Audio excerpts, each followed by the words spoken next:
I have had the pleasure, the privilege the last 20 years of being in front of a plethora of motivational speakers. And I've seen some of the best motivational speakers in the world present. And in my opinion, motivational speakers are good for like a week or two. Like you can leave a conference and you're pumped up, and then maybe that, for me, it usually is about 21 days. So like there's like, the first week I'm super jacked up. I wake up early in the morning and I'm just like boom, boom, boom, super excited. Second week it kind of dies off. The third week I barely remember I was at the conference. Does anybody relate to that? So my part today is not going to be that motivational, to be honest. It might motivate you a little bit because you're inspired by your own goals. So I hope that motivates you. But what it's going to be very practical. And I want it to be something where you guys leave and you have a system that you can follow that will change your life. What I'm going to show you guys, I first developed when I was about 20 years old on just goal setting, and then it evolved and established and kind of got built out by a lot of people. I've had the privilege to sit down with 9 people in my life that are worth $1 billion. I think there's currently, like walking the earth right now, I think I could be off on the number, but it's like 550, 570 billionaires on the earth, and I met 9 of them. And it's been an incredible privilege of me to be able to be at Harvard and the Harvard programs. I'm in a 3-year program right now. I'm finishing my 3rd year at MIT in an entrepreneur CEO program there. And just the amount of people that I've been able to see speak and come share knowledge with me has been impressive. So I want to pass that on to you guys. And what was through that process of that, I was going through this, and everybody always asks, so here's the question. They go, what is the key to success? So if a billionaire came up and spoke, you guys would say, what's the key? What's the key, right? Everyone's like, how did you do that in your life? Because you guys, you did something that nobody else was able to accomplish. And it's funny, you hear the same responses from these billionaires. And what they say is, it's like, there's no key. And I've heard people make the analogy, like, there's no key. And I've heard some people say it's more like a combination lock. It's like a bunch of different things. And then I was thinking about it as this presenter spoke last year, and he was talking about algorithms. And he's like, because of technology and how things have changed, it's not just 1 or 2 things now. You need like the whole set. And he was talking about how algorithms, the power of them, how they're automated. And it just dawned on me. I was sitting there, I'm like, man, I'm going to write a book. And so I came up with this title of this book. It's called Success Algorithm. So I'm about halfway through writing this book right now. And halfway through writing the book, one of the core fundamentals of the success algorithm is goal setting, because it's something a lot of people don't do. It's really, we're a pretty motivated group in here, so a lot of people probably goal set in here. The vast majority of the world does not goal set. And what's crazy about that, when I was going through it, just writing these chapters on goal setting, that it's a common denominator that a lot of incredibly wealthy people talk about is goal setting. So this chapter on goal setting has become like half of the book, and it's like transforming. When I'm writing this book, it's been transforming everything, because a lot of the stuff is really basic, and then when I got to goal setting, I realized it's not just setting goals. Does that make sense? So what I'm going to go with you guys is something that I think a few of us have maybe taken for granted the last.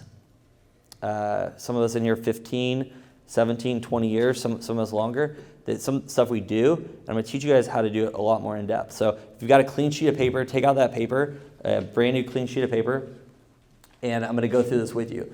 So I got the privilege, this all started literally 20 years ago. This is my 2nd year at Cal Poly. A bunch of us sold books, right, in the room. And through going through that, I had a mentor that was a couple of years older than me, and he was incredibly successful. The guy was a stud, and one of the top salespeople in the entire company at the company we were with. He taught me this thing. It's a Harvard study on goal setting. So I'll just go through this real quick with you, because this inspired me. And it says why 3% of Harvard MBAs make 10 times as much as the other 97% combined. So this study, which I'm going to go through with you guys, it'll blow you away. So you have Harvard MBAs. To get the MBA program at Harvard is really tough. So these aren't like normal people. These are the upper echelon of incredibly smart people. To get in the MBA program at Harvard, you also have to accomplish something great. Does that make sense? You can't just have like high SAT scores. a good GPA in your undergrad program. You have to have done great things to get in this MBA program. So we're talking about a very talented group of people. So for every 100 people in this group, the 3% outproduce the other 97 combined. And here's how. So they asked a question to this is 1979, and the interviewers came in and asked them, have you set clear written goals for your future and made plans to accomplish them? So it's like, do you have a goal and do you have a plan, and is it written down, right? 84% of them had no specific goals at all. 13% had goals, but they weren't written down and committed to, and only 3% had written clear goals with like plan and strategy to accomplish it.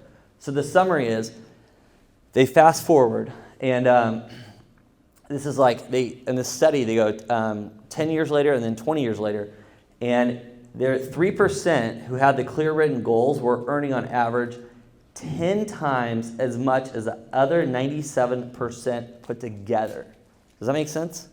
So it blows you away. When I read that, a bunch of us have heard that before.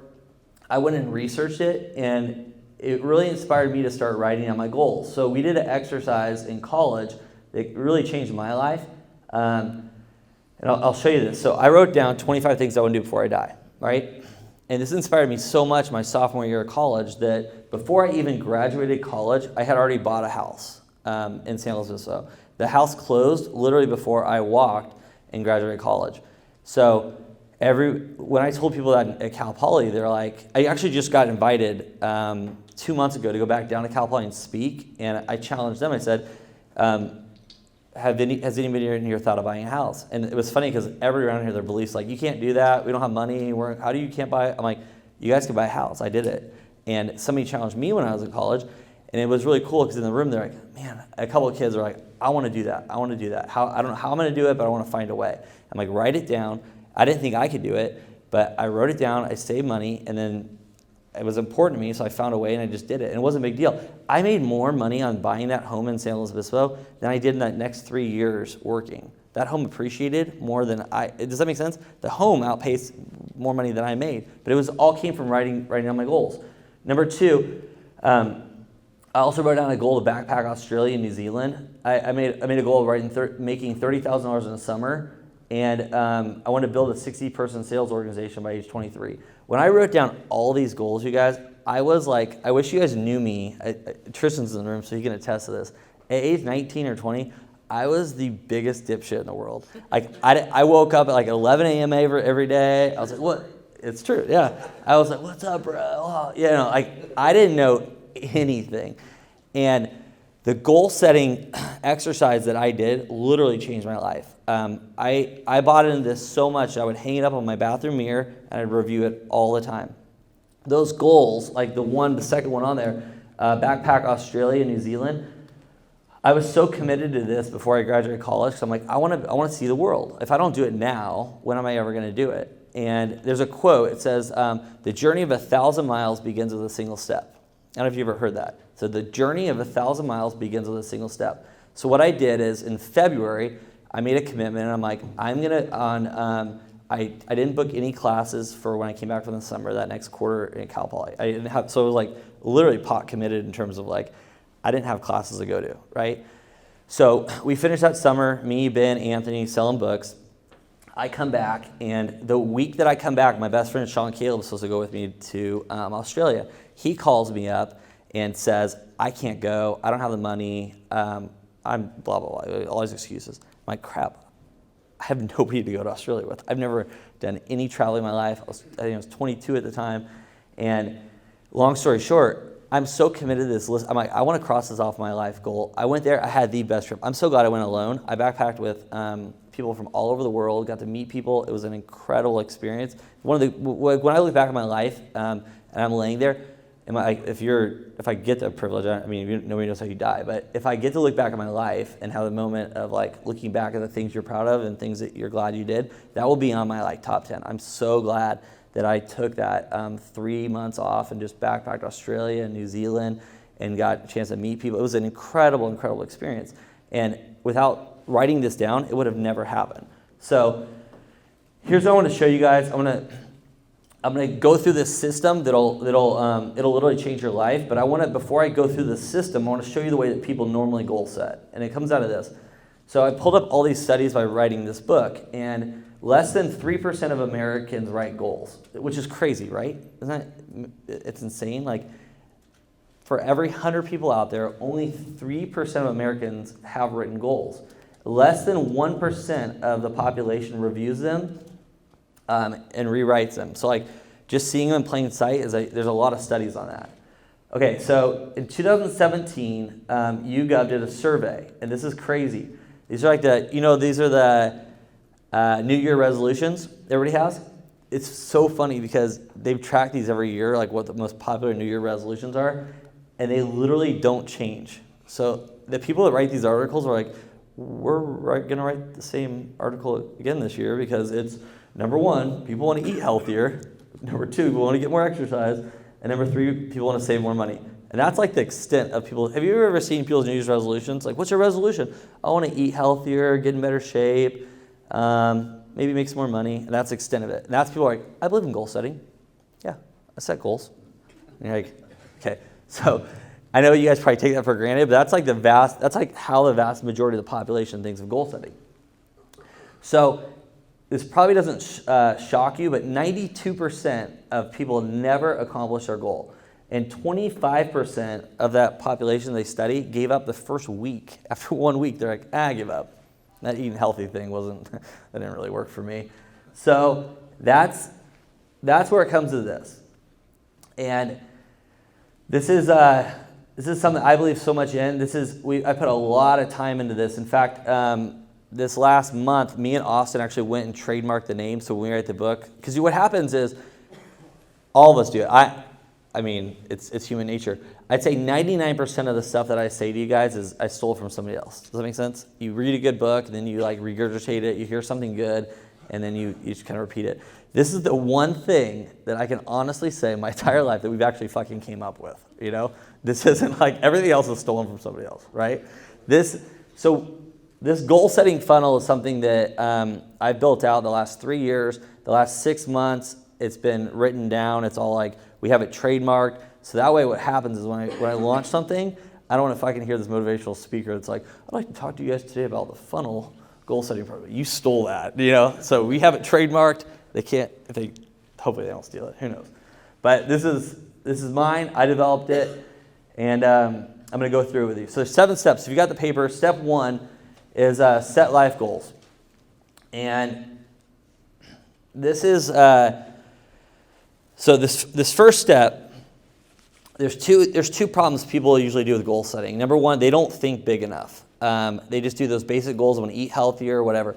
They think about that year or even that month, and they don't think about their life. So when I was at MIT, there's this guy named Warren Rustad, and Warren was amazing. He's ranked in the top 80 CEOs in the world. So he came and spoke to our group. He has stories. Check this out. It's crazy. He would come into companies. He's done it 3 times. The last company he came into was $300 million. And he took over the company. He grew it to $5 billion in a 4-year period. His whole goal is to get in and out in 4 years. If he can't be in and out of a company in 4 years, he doesn't want a part of it. So he's like a takeover CEO, changes the company, puts new systems in, revamps it, hires new people, and then gets out. His goal is not to be there for 20 years.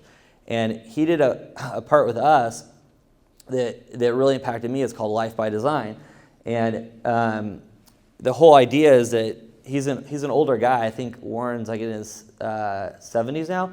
He said that if the average time span of somebody lives is 85 years, right? The current statistics say, I think it's like 82 for women and 79 for men, something roughly like that. But his analogy was, if you have 85 years on this earth, and you're going to sit there and look back in your life, what do you want? You want to reverse engineer life. Does that make sense? You can reverse engineer goals. You can reverse engineer life. So when you're laying there, everybody's life will look different, right? And everybody has different goals. So you look at, like, when I'm 85 and I want my life to look like this, like how many kids I have, what my family looked like, what was my career, what impact in the world did I make, and you reverse everything back down to like where it is at today. And it's really interesting if you take a little bit of time to do it. So for him, he told us this story. He's like, this is why he does what he does for a living. he said that his goal was to have 100 acres. And on that 100 acres, he would have 13 homes, okay? Because his 13 homes, he has, I forget how it worked. He had like 3 kids, and then each one of those 3 kids had kids. It's like, basically there's the 13 homes all represented somebody within his close family tree. And he's like, I want all my family to live there. These aren't normal homes, by the way. This guy's worth a lot of money. So it's like, it is a resort pretty much, with this massive pool and playground in the middle.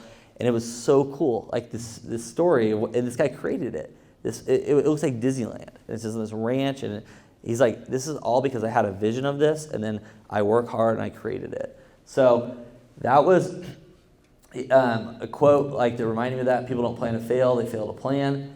And it's just dream big. So if you got that paper, pull out your 25 things you want to do before you die, the list you just made. And what I want to challenge you guys to do is dream really, really big. So I'll show you some of mine, because people always ask me, like, well, what are your goals? So actually, do you want to help me real quick? Because you can do it while I click. So when you do the goal setting, you really can get this. 25 should be a cakewalk, to be honest. If you can't get 25, you're not really thinking, because there's 8 categories. So it's called the wheel of life, right? So there's 8 categories. And the principle on it is this one thing, and this could be something you really take away. So write down the 8 categories of life. This alone could be an hour presentation. It's so good. But the 8 categories of life, the wheel of life. You ever meet somebody? I've met them all the time. Actually, it's a weird thing. You'll meet like a billionaire. So this guy did really good, or girl did really good in business and finance, right? So they got a lot of money, they run one business, but their families suck, right? They have no close relationships. A lot of people don't even like them. They're overweight. They have no relationship with God or spirituality. They think they're God, you know? So you got like, their wheel of life is like really heavy over here in like the business and finance side, and then everything else is shit. Does that make sense? It's like, good job. Like, you did really well in 2 areas of life. And then there's people on the other side. I know a lot of people on the other side that are like incredible shape, like the 6-pack abs, and they eat perfect, and they're very spiritual and all that, but they that's all they do. Like there's no impact they're making. They haven't anything in business. So the hard part is to be well-rounded. Does that make sense? That's the principle of the wheel of life. It's not to go crush it and be really good at one thing. It's to do well in all areas of life, and then you're balanced and you have a well-rounded life. So I'll run through these real quick with you. I'll show you some of my goals. This will get you to challenge you to dream big. So the whole point of this is if you have something that dawns on you on your 25 list, you got to write it down. And what I mean by that is if you have anything, and I'll show you an example of this. There's one on here that just scared me. I wrote it down 2 weeks ago. And Grant Cardone, I was watching a video of Grant. And do you guys know who Grant is? Raise your hand real quick. 10X. Yeah. So Grant's in a lobby of a hotel, and this guy that knows him is a friend walking by. And the guy says, hey, Grant, because we always talk about Grant and stuff, and he could be really good or he can be super cheesy, right? And I think he's a lot better if you just catch him naturally and it's not rehearsed. And he just stops in the lobby and he's like, hey, Grant, if there's one thing you could do, if you go back 20 years and redo what you're doing, what would you do different? He's like, right away. He's like, I'll tell you what I do. I would just think bigger. I would have dreamed bigger. I would have set bigger goals and went after. He's like, I'm accomplishing more now than I ever have in my life only because I just think bigger. Nothing else. It's like, just think bigger. If I would have thought bigger 20 years ago, you would know because we know who he is because of sales and stuff, but he's like, I'd be worth billions more than I am today if I just would have thought bigger, you know? And it dawned on me when I watched the video, I'm like, it's so true. It's like, we always play it safe in life. We go, I want to bill $100,000 a month. I want to do, whatever it is. And then you hear something like, I want to do $1 million a month. It's like, is that even possible? And it gets you to really think big. So on here, we can just throw these up real quick. Also, I'm going to fly through them. But some of mine was just like health. Like if it's run a mile, do a half marathon. If you do CrossFit, there's something called a Murph. So the goal is to get my body fat from 21% to 9.9. So this is like. This is my bucket list. So we're gonna go to the next one. We're gonna go fun. When a heliboard trip, you can paste it up on the. the board. Those are the categories, like health and then... Exactly, yeah. Okay, fun. So I've done a bunch of research on this. If you go online and look it up, everybody's wheel of life, the 8 categories, use different words, definitions. But yeah, they'll use different things for recreation, fun, whatever. But it's all same genre. So health, fitness was one category. Fun, recreation, second. On the wheel of life, there's usually one category for business, one for finance. I combo mine because a lot of my financial goals end up being business goals. They kind of go hand in hand, so I put mine together. You can do yours however you want. My number one goal in there is to create 20 millionaires. That fires me up. When Max Wallet got a check for $20,000, his first $20,000 check, I got happier for Max making $20,000 than I ever did off the money I made. Does that make sense? It's just like how I'm motivated. When I read you guys that text message that Mike Bordieri sent me of him buying the Porsche. I'm like, I got more joy out of that purchase than I ever have out of any of my car purchases. I'm like, I was so fired up. I keep that. I only have like certain favorites on my phone of pictures, and that's like one of my favorite pictures is that screenshot of that text message. So the next one's build a $25 million company. We already did that, so I got to cross that off. Give yourself a round of applause for that last year. So, and then 50 million, 75 million, 100 million by 2021. Own 100,000 square feet of real estate. And then the last one, passive income and a trust. And then the last one, this is the one that scared me that I wrote down. You can throw it up there. I heard Gary Vaynerchuk was speaking. I listen to a lot of Gary Vee stuff. And he always talks about buying the jets. And when he first said it, I was like, dude's not buying a jet. Like, the jet's what? I don't even think, Gary Vee doesn't even have a jet. I'm like, you're buying the jet. Does that mean, like, but he's so committed to this. And I read this article about how his wealth right now, what it's going up, the systems they have, and he's on track to do it. Like, I think in the next 10 years, the dude will buy the jets. And so it inspired me. I'm like, I want to buy the Kings. The Kings suck. I feel like if I went in there, I could change some shit up. And yeah, exactly. I actually don't want them to do too well right now. So that way, if like, and whether I buy the Kings or not, I don't want you to take that. I actually thought about not writing that because I don't want people to take that wrong. That's not an ego thing at all. It's just more of like a life goal. It's something to aspire to. For me, it's something to chase. It got me when I wrote that down. I could literally feel it. I'm like, this is like really hard to write down because it's like, it's a big goal. And then right away after I wrote it down, I'm like, I can buy the fucking Kings. Like, that's not a big deal. Like, yeah, should we buy the Lakers? Go for it. But it sounds crazy, but I think when I'm sitting there preaching and saying like what Grant Cardone's saying, like think big. By me writing that down, I think in my head, I'm like, what would it take to do that? Okay, like right now they're valued about 1.2 billion, and how would you leverage that? How would you get to that point? What would it take? You'd have to first get to, so does that make sense? You start reverse engineering. I have to get to 100 million. If it wants to get to 100 million, I have to grow that 10 times, and then you'd start putting things in place. So I don't know. It was really inspiring for me. It just made me think different. And if I have a chase to buy the Sacramento Kings and I end up being worth only 800 million in the process when I don't buy the Kings, I think it's still you still do well in life. But the point's not the money. The point's not that you own an NBA team. It's not egotistical. It's something that fires me up. I go to a lot of Kings games. I love the team. It would be cool to have like my backyard, like the sports team, like either own part of it or own the Kings. So that's something I wrote down, and it fired me up. My real list, this is a snapshot, is probably about 200 things. So I'm just giving you guys like a quick overview. Spiritual, do a missions trip. Continue to always give 10%, build an orphanage. I want to take my kids, not yet, but eventually. That's why some of these goals, you don't want to hit them too quick. I don't want to take my kids on a missions trip yet because I want them to be a little old enough to appreciate it. I want them to also be old enough to be in a safe environment, because if you do a missions trip, you're usually going like a third world country. And so I put that by age 15. Mental, I want to write a book. I'm halfway through it. I need to, obviously finish that. But read a book a month. I want to launch a podcast, a YouTube course. or YouTube, and then eventually I do my own course. So there's, to speed through this, because I want to get to the steps, because I got one more sheet too. The relationships, there's travel, there's, the relationships could be spouse, friends, family. I bucket all those together. Some people bucket them separate. You can do it however you want. Travel is its own category. Remember I said Japan was on the list? So number 2, so Thailand, Japan, Africa.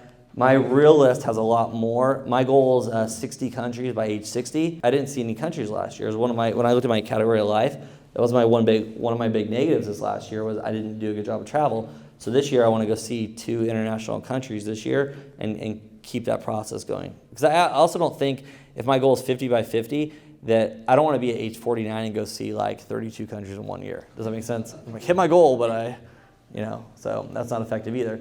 So we'll throw that one up there.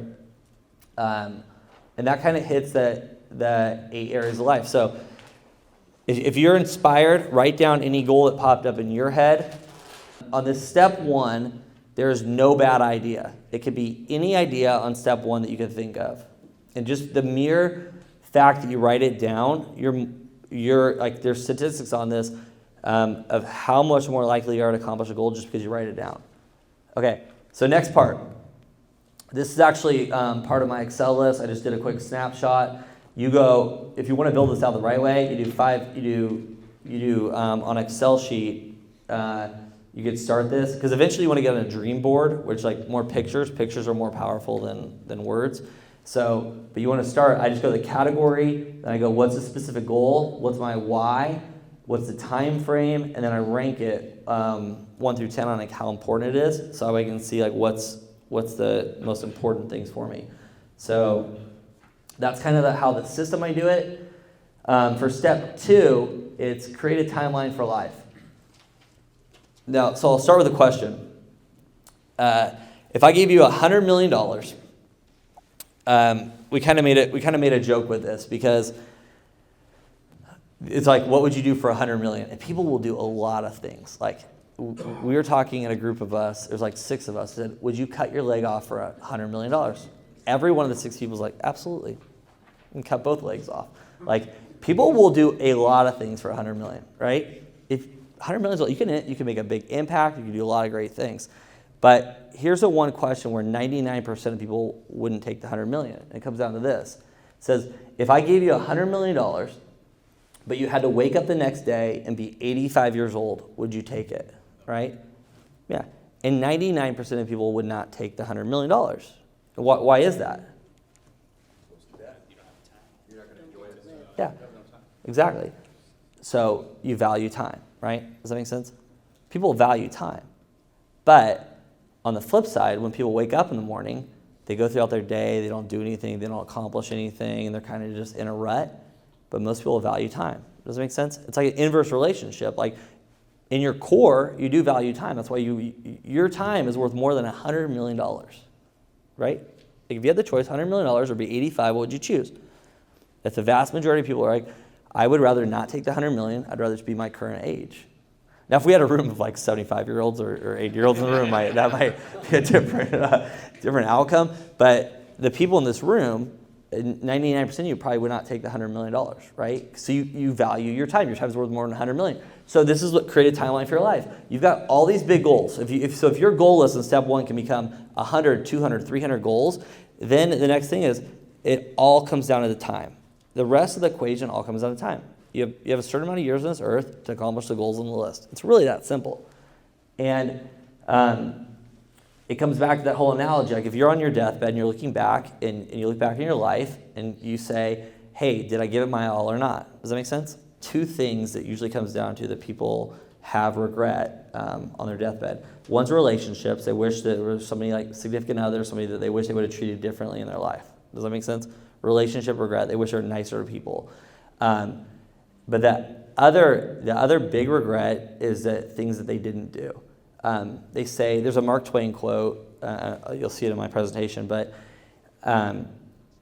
people regret, it's not people, it's really mind-boggling. People think in your life that like you look back in your life and you're like, I wish I didn't do that. Oh, I shouldn't have done that. That's not what it is. When you're in your deathbed, people don't sit there and be like, I wish I didn't do X, Y, and Z. What they do is they say, I wish I would have done this. I wish I would have. I always wanted to go to Europe. I just never did it. I wish I would have done an African safari. I wish I would have. Does that make sense? Like it's the regret of things they didn't do. So it's kind of mind-boggling. But so this is what this whole thing's about. It's about life. It's about business. So step 3. This is something we did this year to grow the company from 17 million to 28 million and grow 71%. This book has changed us. We've read it for a year and a half now. We're 6 quarters into this book, and it's revolutionized the way that we do our business. So this next step, you're already at the point right now. If you just get to step 3, you're already above like 99% of the population because you have goals, you wrote them down, and you're already beyond people. Does that make sense? This next one will blow you away. This translates to sales. It translates to life. It has a huge practical application side. People always think of a year, right? What's your goals for the year? And if you start thinking not in years, you think in quarters. Does that make sense? Have you ever seen the before and after pictures of people that do workouts in 90 days? The 90-day time frame? You can accomplish so much in 90 days. There'll be people that are like, they're overweight and then they just train incredibly hard for 90 days and it's like a whole new person. Like it's a transformation. You can accomplish a lot in 90 days. The whole premise of the 12-week year is based off Olympic athletes and how they train. They don't train off a year cycle. They cut it down to 90 days and they have training programs based on 90 days. Then they revamp the whole program again in 90 days later. So that's what we did as our company. So the point of this is all these goals, everything, don't think of a year anymore. Years don't exist. Does that make sense? Think of it as a quarter. So like the next 3 months, the next 12 weeks, what do I want to accomplish? Everything past that does not matter. You don't have to spend any time mentally. Don't think about it. If you want to plug in something that's in November, that's fine. But in terms of like your mental bandwidth, all of your planning and strategy comes down to the next 90 days. We're on step 4, the power of focus. And this is how it's working. So these last 3 steps are pretty quick. If you look at the 7 steps of this goal setting funnel, it comes down like this. I know I'm bad at drawing, but yeah. So if you're in step 1, what was step 1? Set life goals. So that's like the biggest part of the funnel, right? The top part. So you got this whole top part of the funnel with your life goals. It could be anything on there. It could be 300, 400. There's no bad life goal. And then you go, what is step 2? Create a timeline, right? So now you're getting down timeline. What was step 3? Yep. So that's quarter. What's step 4? Power of focus. So you'll see how this all translates. So you go from like having like these 200-300 goals, getting it down to the quarter, and then focus. So the story on this is that this is something I learned at MIT. Do you guys know who that is? Bill Gates and Warren Buffett were in a dinner, and somebody came up to them, a news reporter, because this is how it ends up becoming an article, and just randomly stops them and says, "Hey, sorry to bother you guys. And, you know, you got number 1 at the time, but number 1 and number 2 richest people in the world are together at a dinner. What is one thing you'd want to share with everybody that like you think you do different?" And this is what's crazy. The journalist said at the same time they both said the same word. They said focus. And it was like if they could share, they both looked at each other and laughed and like, hey, I picked the same thing. And it's the same thing that Steve Jobs talks about at Apple. When he came back to Apple and Apple was failing, he cut 70% of the projects and only focused on these 30% of the projects that were the big money makers for the company, the things that would really move the needle, and he cut 70% of them out. There's stuff that you guys need to cut out of your life that's like not good for you. It's distracting you. It's keeping you away from your goals. And you need to eliminate your distractions, eliminate toxic people. There's some, it's been hard for me in my life, but I've got toxic people in my own family, right? And it was always hard because I'm like, oh, I want to take care of this person, I want to do this. I realized over time that toxic people hold you back. Does that make sense? And when you get really focused on what you want to accomplish in life, you tend to get toxic people out of your life. You tend to, like when I was in college and we were jamming and building out these sales organizations, people would always talk about like TV shows they watch and Netflix. At that time it wasn't Netflix, but now it's more Netflix. And I'm like, man, how do you guys have bandwidth for this? Because if you're doing like great things and going to cool countries and accomplishing big goals and building out sales organizations and giving back to charities, you don't have the bandwidth, the time for it. I'm not saying that there's definitely a time and place for everything. Like there's a downtime. I'm not taking away from that. But in college, when I originally did this this part of it, I was blown away. You ever seen the studies about how much TV people watch in a day? Or now it's like how much time people spend on Instagram in a day, how much time people spend on social media. It blows you away. And people say, well, I don't have time for this, but you have time for all this other stuff.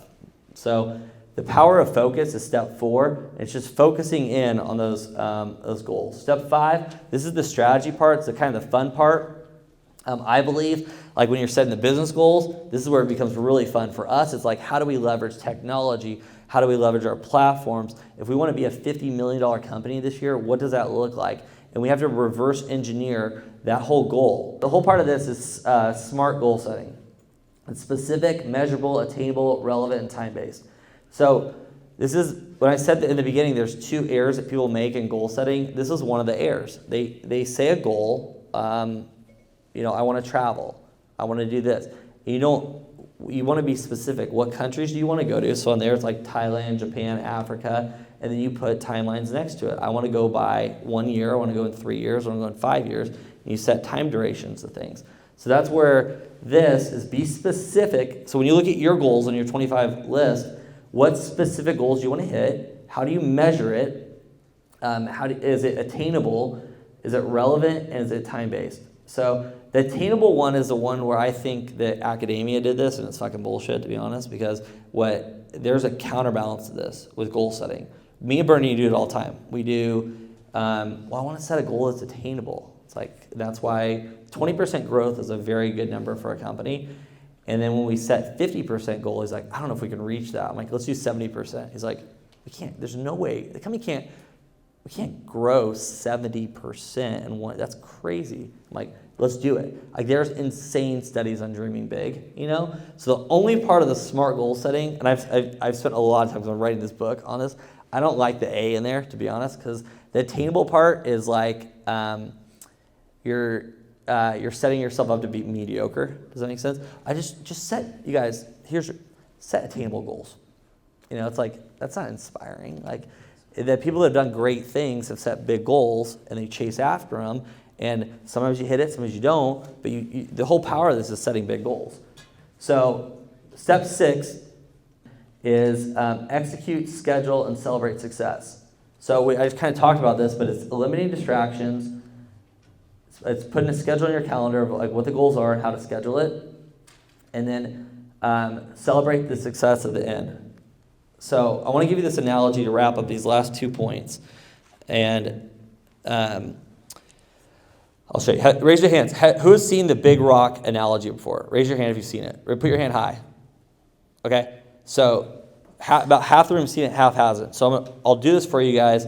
What could be, oh yeah, thank you. Yes, look at you. So good. So smart. So smart. Okay. So here's the analogy of the big rock. So I'll show you the 2 different ways. This is kind of like when you guys wake up in the morning, what's the first thing you do? Shower. Like, what's honestly be honest. Yeah, I do the same thing. It's like, wake up, I'm like, oh, it's the iPhone, and then you look at your notifications. You're like, I got 16 new emails, 9 of them are garbage. And then you're like, wait, what's going on here? So does that make sense? Yep. And that's like how you start your day, right? So in this example, because we can sit here and have like a motivational, let's go kill it, yeah. And then everybody's like fired up, and then you leave and the motivation leaves, right? Does that make sense? It's like what happens. This is why the whole point is not to be motivating, it's to be tangible, practical, have something you guys pull away. What happens is you wake up in the morning and you go, oh, I'm going to check. So this, in this example, this is like your emails, phone calls, meetings. Like maybe you have, this happens all the time for more of the West Coast people, but the East Coast people will be calling us at like 9 a.m. their time, at 6 a.m. our time. So you have like maybe missed calls, text messages, emails. So how many times in life, when you've got really big stuff to do, you just end up like getting distracted for the day? Have you ever had a day where you have like 10 sales calls, 15 sales calls to make that could really move you to really hitting your goal for the quarter? Does that make sense? But you don't do them because something happens, you got to run over here, or there's an issue, and then the issues dictate your day. Does that make sense? So that's more examples. If I had longer, I could give you like 100 different examples of like just random shit that happens in your day that distracts you. This is the fun stuff, because when you're sitting there, I don't know, like maybe you're sitting in a clinic waiting, or you're just, I don't know, you're kind of bored. People don't have attention spans anymore, right? So it's like, oh, what's on Snapchat, Facebook? Devin helped me do this, so she put dating apps, social media, Instagram. So it's like, what's going on here? So all of a sudden, so this analogy right here, this is your quarter, right? You got your goals for the quarter, and it's like, yeah, I got that stuff. Or maybe there's like I know this might offend you guys, if you're millennial in here. It's like the snowflake analogy. I'm sorry to offend you, but it's fucking reality. So Netflix is great. I'm not talking anything bad about Netflix or watching movies once in a while, but at the end of the day, if you have big goals, you're like, I don't have time to hit them. I never hit my goals. Well, I'm sitting there watching TV and Netflix, and this is a funny one for some of you guys. Fantasy football, right? I mean, everybody has different things. Some of my friends are like incredibly into UFC, and they watch way more like not documentaries, but just background on UFC fighters and who's coming up, and which is fine, but that's reality. And then it gets down to, this is like your middle rock. So you're like, I need to perform. Like, this is like some stuff I got to get done. So you go, I hope I don't break anything here. Let's see. When I did this last time, I had two here. I was mic'd up with a real mic. But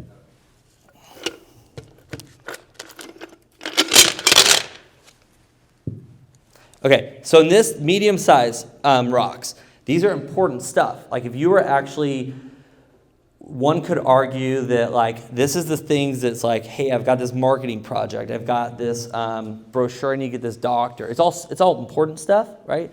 But it's not like the big rock. Does that make sense? So this is a lot of times where we have sales reps that get distracted. I see this all the time. This is like your 50,000 a month producers.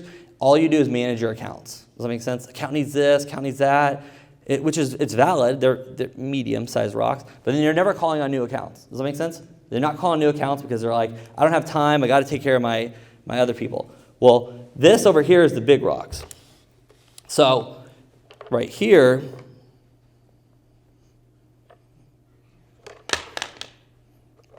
I don't want to break this. So if you get it right here, the biggest ones, I'm going to do one by one, that you set up at the very, very end. When I did this last time, the rocks were really big at the end, but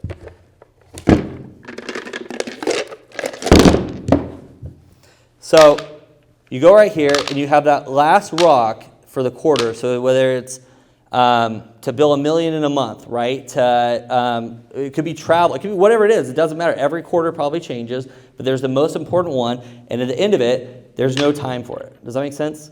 It's like you're racing around, you don't get any of the time, and it doesn't happen. So the analogy that works a lot better is if you reverse engineer all this, and this is like sounds simple to think about. You're like, oh yeah, you should start with a big and then put the sand in lat, because you think about that. But how often in life we don't do it this way? So what you'd want to do is you go, here's all the big stuff that I need to do, right?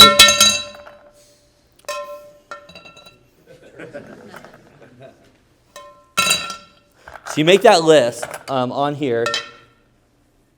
On the goal setting funnel, it's your big core things. Of the 300, you get it down like, here's what I really want to accomplish this month or this quarter. Make sense? So you got the big one. So whatever that is, that's different for everybody in here. But for us, for me specifically, like this quarter, I tend to pick one business and one life thing, and nothing else fucking matters, right? And I really play like that. Like if it's going to travel, if I have a quarter where I'm going to travel, you guys will know I'm traveling, because they'll be like, holy shit, like he is in like 5-6 countries. He's like, that's a focus. So if it's from the business side, I always pick one business, one finance. So mine's right up there. It's 50 million this year. We will be hyper focused. We get it down to the month. We get it down to the week. That's why our whole company is changing this year. The NetSuite, we can get it down per day now of where we're at in the company and what we need to do.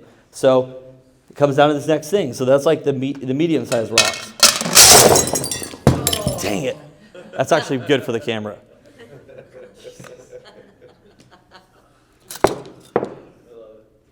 Dude, round of applause. That's awesome. I actually broke it. So if in this analogy, if you can bear with me real quick. Actually, you know what? Here, it's even better is we have, here it is. Okay. So in this clicker, we actually timed it perfect because we have a picture of it. So there's the picture. I just saved like 3 minutes of pouring rocks too. It's even better.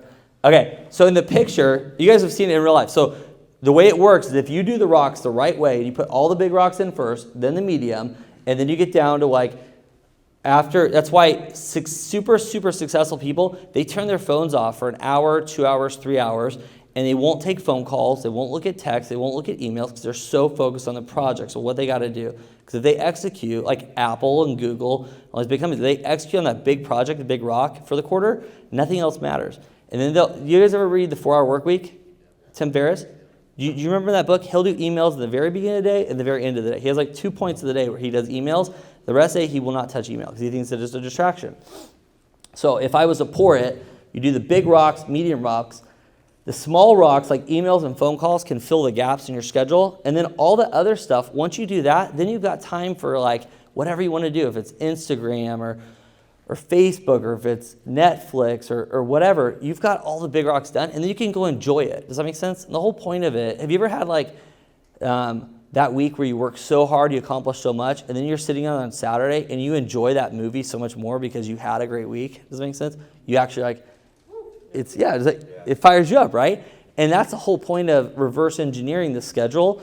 And on here, just like focusing on big rocks. So that's step 6. So it's execute, schedule, celebrate success. When you pick your one goal that you want to do, you build out your whole week, your whole month based on that goal, and then fill in the other stuff at the very end, and you'll appreciate it more.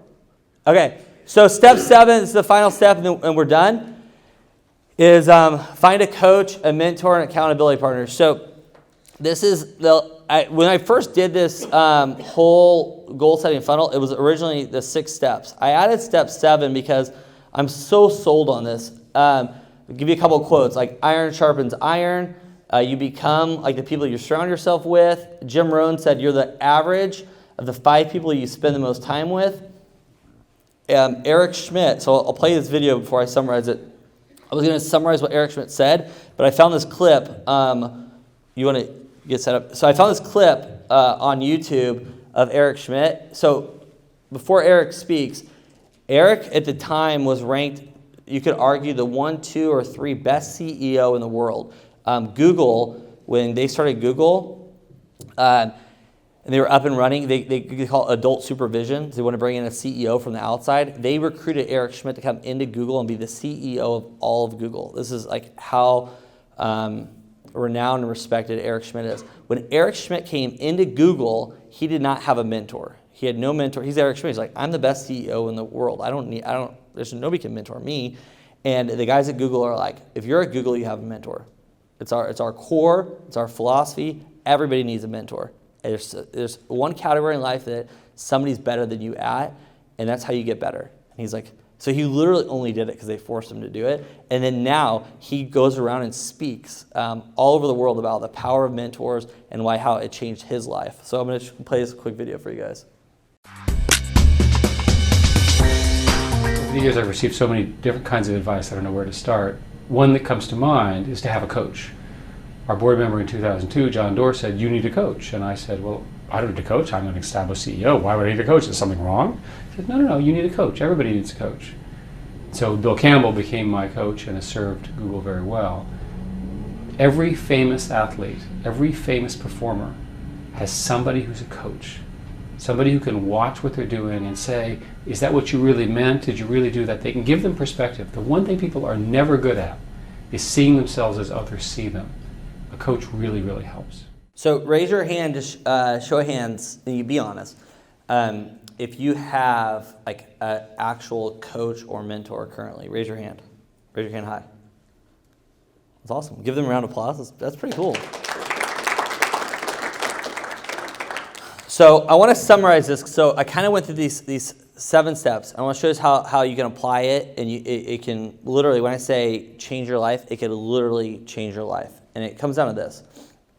So number 1 was to have a written goal and dream big, right? So just by I would challenge you guys this. If you have your phone, you can pull your phones out real quick. Pick a time next week, because this is why it comes back to schedule. And I don't know how you guys live, but I live off my Google Calendar. If something's on my Google Calendar, I do it. So whatever works for you, it could be a morning time, it could be at night. Everybody's schedules are different. Look at your schedule and find out like a 2-hour gap that you just have open next week. And what I want to challenge you to do is take 90 minutes and do a life goal setting session with just yourself. Does that make sense? You can go to a quiet place, go to a coffee shop, whatever it is, and just sit down and brainstorm goals and things you want to do. Go on the internet and look at the coolest places in the world to travel. Look at fitness things. Like what are some health and fitness goals you have? What are some what's some cool stuff in life you like to do? Like I get the pleasure, you know this, I don't know if you guys know this, the snowboard heliboard thing has been on my bucket list for I think a decade now, and we're gonna do it in 2 or 3 weeks, 2 weeks. So that feels so good. Like I love when I get to check off something off my list. I'm like, it's awesome, and I'm stoked for it. So business finance. What is some goals you guys have in business and finance in general? And then you're going to pick one business or finance and then one other thing to really tailor it down. But if you go on your schedule and you pick that 90-minute session, what'll happen is you'll forget, you'll go out tonight, whatever. But next week, next Wednesday night, when you're sitting there and your schedule pops up, wait, I have a 90-minute brainstorming session. And you're like, I don't want to do that. And then what'll happen, because I've done this with hundreds of people, they go, they'll text me 2 or 3 weeks later. They're like, I actually did the brainstorming session. I've never been so motivated. You guys will. So when I went back on here, I kind of flew through it. But Socrates said, you guys ever study Socratic selling? So Socratic selling is you don't tell people. You don't go in and be fact buy. That you go in there and you ask questions. You discover things. It's Socratic selling through questions, right? So you'll in your own mind. You will motivate yourself more than 1,000 motivational speakers combined will ever motivate you. Does that make sense? If you sit there, the reason you guys have a company today is because I was sitting there 6 years ago when the company was already established, because there was a tipping point where I could have literally, it's really weird when you own a company. You make a lot more money when you don't grow, if that makes sense. The most money I would have ever made was back when I was a distributor in Sacramento and we were just jamming and things. It was me, Morgan, Anthony. It was a few of us. The company was doing very well. We didn't have to reinvest in distribution centers. We had it was a pretty lean company, to be honest. Does that make sense? And it's we made phenomenal money. I was at a point where I'm making more money right now. I don't need any more money. Does that make sense? That doesn't motivate me at all. But what motivated me was to look back in my life and did I give it my best? I don't want to just sit there. You ever high-strung people when they go on vacation, sit on the beach, the first day is fun, the second day they're what else are we doing? This beach is amazing, but I want to get shit done in my life, and does that make sense? So everybody has the different motivations. When I wrote down my list and got to 300, I was so this will fire you up. It becomes incredibly exciting. When I did my 300, I'm I want to see Max get Max at the time, the story's real, is literally struggling, not making any money. I'm I want my buddy Max to do well. That fired me up. So I start writing these things down, and that will be the motivation. Does that make sense? It's not a YouTube video or a song that fires you up or some book you read. Your own list of 300 things that you make will be the fuel that you'll do great things in life, whether it's with our company or another company. It doesn't matter if you have your own business or you work for somebody, or in this case, you guys are almost like franchise owners, really, because you're distributors. You need a fuel that fuels you that comes from within, and that's why on there, make those goals big. Dream, have it fire you up. Number 2, create a timeline for it and put timelines in place. Because if you don't, there's a quote. It's it's like a goal without a timeline is just a dream. You know, it's like if you don't put a time to something, it's just there's no end date. So put a stake in the ground for each one. Break your goals. So you're going to have these 300 goals. There's really only going to be 5, 6, 7, 8, maybe 10 goals that are really applicable for that year. There's only going to be some that are applicable for that quarter, right? Because I'll give you an example. You might be single in the room, right? You're not married or dating anybody, and you're like, I want to find my spouse. That'd be like, if I had to pick one thing on there, that'd be very important to me. You probably don't want to find your spouse in the next 2 weeks. Does that make sense? Like that would be like, you'd be like trying too hard. Like you could back, or the analogy is a kind of funny one. Like I want to have a child. Well, if you're not dating anybody, you probably don't want to have a kid right now. You probably want to accomplish a couple other goals, like meet somebody, get married. Does that make sense? Like the progression of things. So the analogy is on here. Once you get these 300, you timeline them out into your life. So like here's how I want to accomplish stuff. This is all part of that 90-minute exercise that you're going to do. Break your year into 12 weeks. Focus is you pick the big rock. Think about that glass shattering. Hopefully that'll be something you remember. But put the big rocks in, and then that's in your schedule, like what you want to hit. Crystallize the goal. So that's like come out with your strategy. This is the steps that I have the most fun with is like coming out with a detailed plan of how to do it. If it's travel, I'm trying to give you some other ones on here, or working out. Mark Reynolds is gone, I think. Mark's gone? Mark helped me like when I did a 90-day program, and there was one quarter where health was I had one business strategy, and then health was my other one.